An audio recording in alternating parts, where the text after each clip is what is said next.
Greetings and welcome back to Room 303 and our chats with Emily, as we are calling our readings through the poetry of Emily Dickinson. We are in the Johnson edition, and now we turn to poem 441, This Is My Letter to the World. Now, this might be Emily's most famous poem, and there's probably pretty good reason for it. When this one was published as one of those 14 poems by T.H. Higginson in the Christian Union, 25th of September 1890, Higginson was already believing that this was the poem that should be the intro poem, if you will, the prelude to all of the poems that would be published. And you'll often see this poem as the very first poem to introduce Emily Dickinson. It's one of the things that early on I always do if I'm introducing Emily's stuff to a group of students, to set this poem out as kind of an exemplar of what Emily is all about.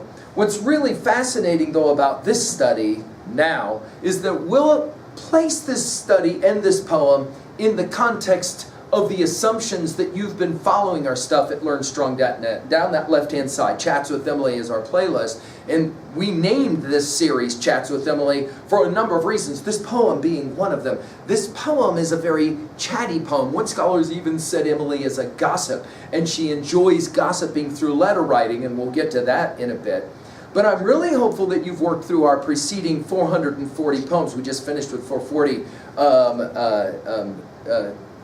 'Tis customary as we part. And if you have read already the preceding 440 poems, in some ways you know that we've worked 440 poems to prepare to read this poem.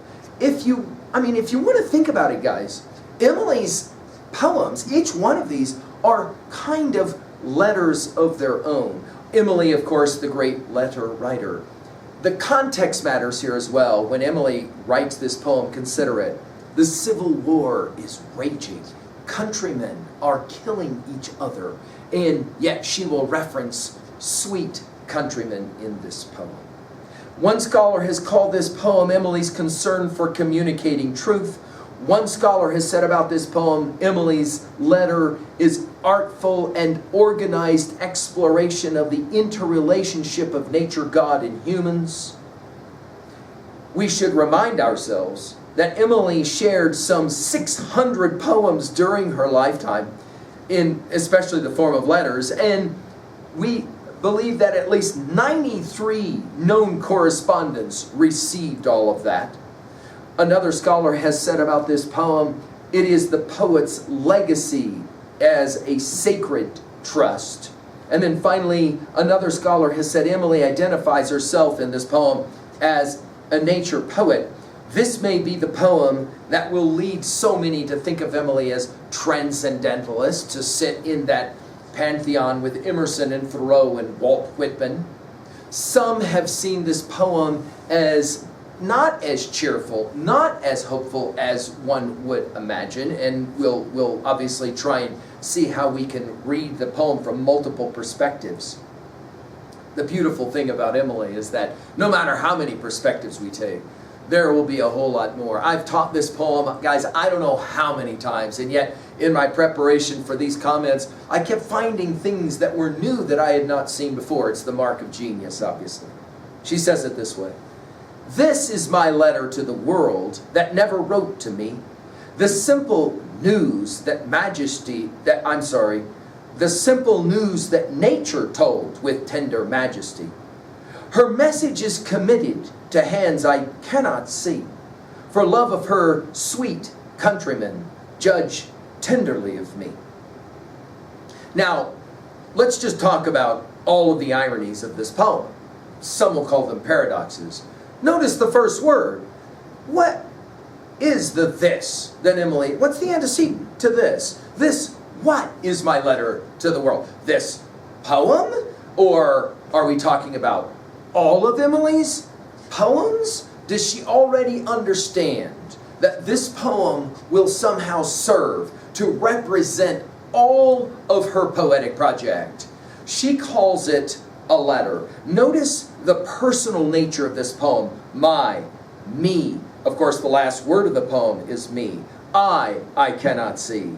This is my letter to the world. Emily, the great letter writer, as we've already said, writing to the world. Some have pointed out this is Emily as universalist, putting her obviously in the same camp as Walt Whitman in our Talks with Walt, our previous series where we did all the poems of Whitman's Leaves of Grass. When we got to poems like Passage to India, we commented on Walt as being, much like Dante, the most specific of poets, the most universal of poets. We could say the same of Emily. She had this sense that she was writing to the world, which is a remarkable thing given that she never willfully published in her own lifetime, but somehow maybe she understood that this would be her letter to the world. Now, some have seen world here as simply the word she'll use for nature itself. Others have seen world as us, right? All of the people who have enjoyed reading Emily's stuff for so long. And in some ways, this is this kind of chatty type of tone that she creates in this. Hey, you guys, this is my letter to all of you. But then she'll turn right around in ironic fashion and say that this world that she's writing this letter to, whatever this is, never wrote to her. Never wrote to me. Now, again, lots and lots of people were constantly enjoining letter writing. In fact, the previous poem that we just worked with at 440, obviously a poem with some kind of trinket to attend it. Emily was constantly in communication, and yet here is an individual that will withdraw from the world, so that Mabel Todd, the first time she ever actually physically sees Emily is when she's dead. It's remarkable. Never wrote to me. Now, some have seen this as almost a pathetic, if I can use that ancient word, that pathetic, worthy of pathos. Emily says it out loud. I know I've been ignored. I will be ignored all my life, and yet here's my letter to you guys. Well, notice the first dash, and the dashes here matter. And if this is the first poem that you ever read of Emily's, obviously in our study it's the 441st poem of Emily's, the dash, we kind of can grow accustomed to them. But if this is your first introduction to the work of Emily, you see the dash, and then you realize that dash is somehow playing a very pivotal role. What is this letter to the world that never wrote to me? The simple news. Now, you guys remember when we did poem 57, to venerate the simple days which led the seasons by, needs but to remember that from you or I they may take the trifle termed mortality. The simple news. And again, the ironies abound in this poem. We've been reading these poems together. Our goal is to read all 1,775 poems of the Johnson edition together. Already, we are saying Emily is a lot of things, but simple just isn't one of them. And yet she says, no, what I have to tell you is so unbelievably simple. And yet, if you think about it, much of the game that we've played with Emily is, oh yeah, it is fairly simple, the observations that she makes so brilliantly. The simple news, notice capitalized. When we get to poem 827, she'll play around with this idea of news, and this is how she'll say it. Obviously, when we get there, we'll come back to this study again. The only news I know is bulletins all day from immortality. The only shows I see tomorrow and today, perchance eternity. The only one I meet is God. The only street existence. Imagine that Song of Myself, passage 48. Why should I wish to see God better than this day? I see something of God each hour of the 24 in the faces of men, and I see God in my own face in the glass. I find letters from God dropped, and I leave them where they are. It's amazing. The only one I meet is God, the only street existence. This traversed, if other news there be, or admirable show, I'll tell it you. Again, we called our conversation Chats with Emily for a reason like this. The simple news. Now, some have said that this news is the rebirth that Emily found in nature. It's a sign of our own rebirth or potential rebirth. The simple news that nature told. Now, nature is, of course, key. Notice capitalized. When we get to poem 1400, she'll ask it this way. She'll say it this way. What mystery pervades a well? That water lives so far, a neighborhood from another world, residing in a jar, whose limit none have ever seen, but just his lid of glass, like looking every time you please in an abyss's face. The grass does not appear afraid. I often wonder he can stand so close and look so bold at what is awe to me. Related somehow they may be, the sedge stands next the sea, where he is floorless and does no timidity betray. But nature is a stranger yet. The ones that sight her most have never passed her haunted house, nor simplified her ghost. To pity those that know her not is helped by the regret that those who know her less.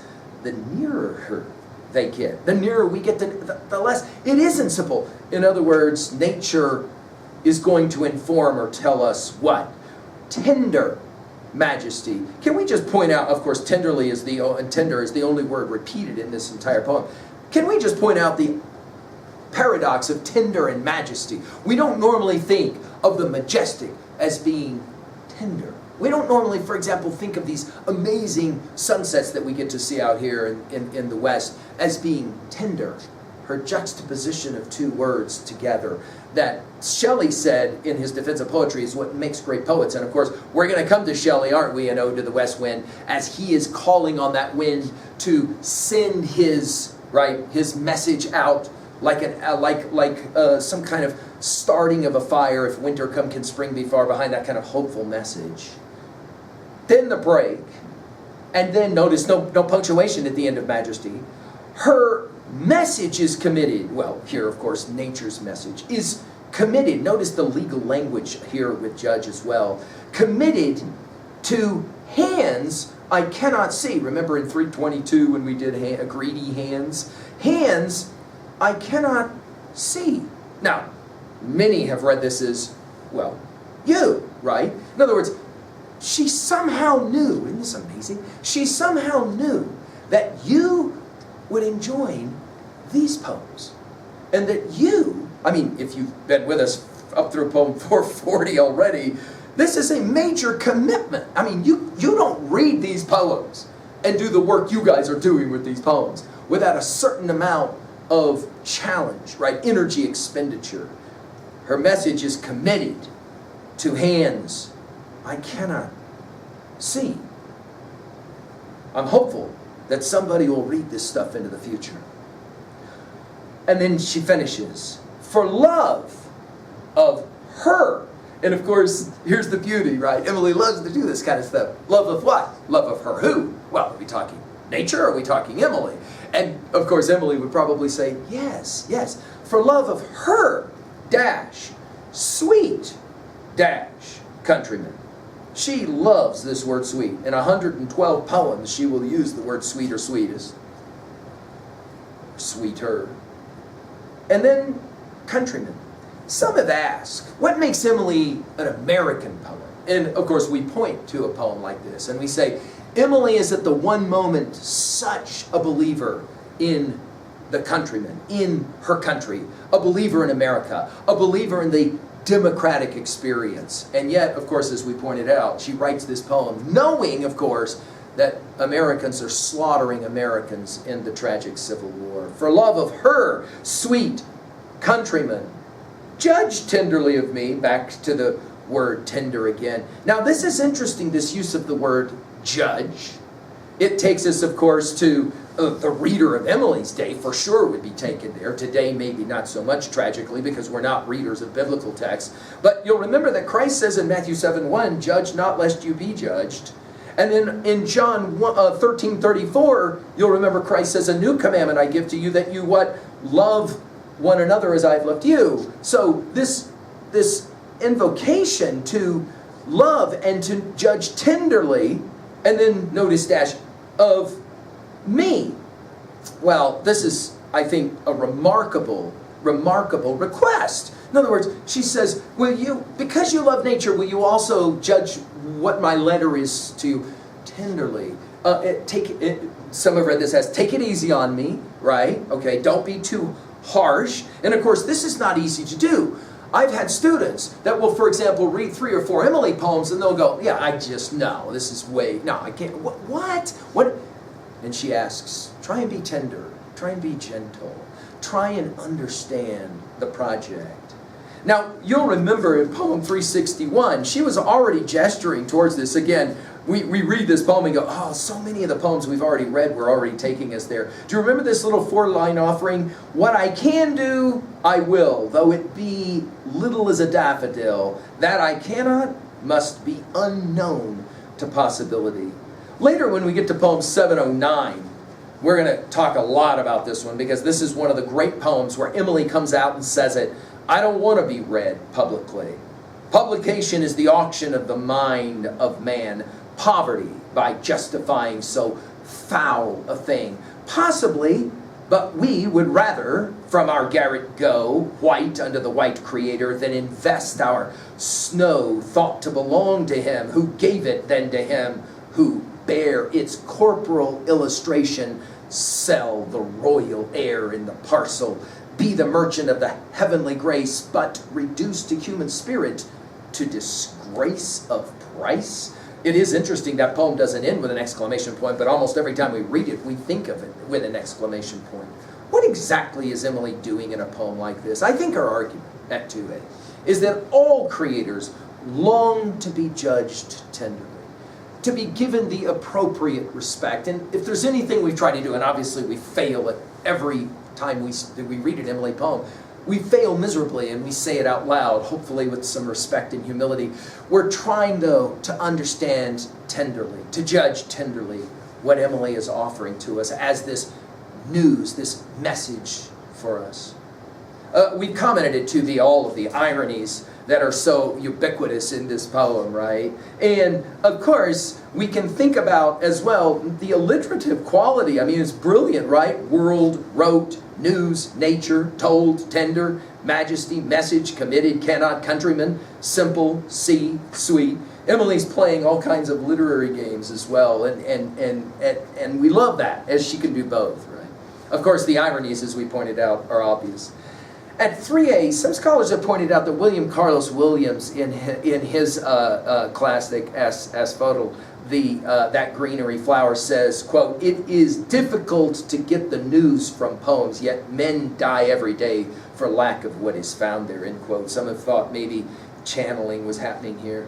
I've mentioned Shelley's Ode to the West Wind. Of course, we'll put this poem within the context of Emerson's classic essay Nature, and of course Thoreau's Walden. We've given full lectures on all those essays of Emerson, and obviously we've given lectures fully on Walden, every chapter of Walden. Of course, Walt Whitman's Leaves of Grass immediately comes to mind, and again, it's amazing to place Emily within the community of those other 3 great thinkers. Finally, at 3b, how, now that you're here at 441, how do you judge Emily? And to what degree are you continuing to judge tenderly? I hope so. Thank you.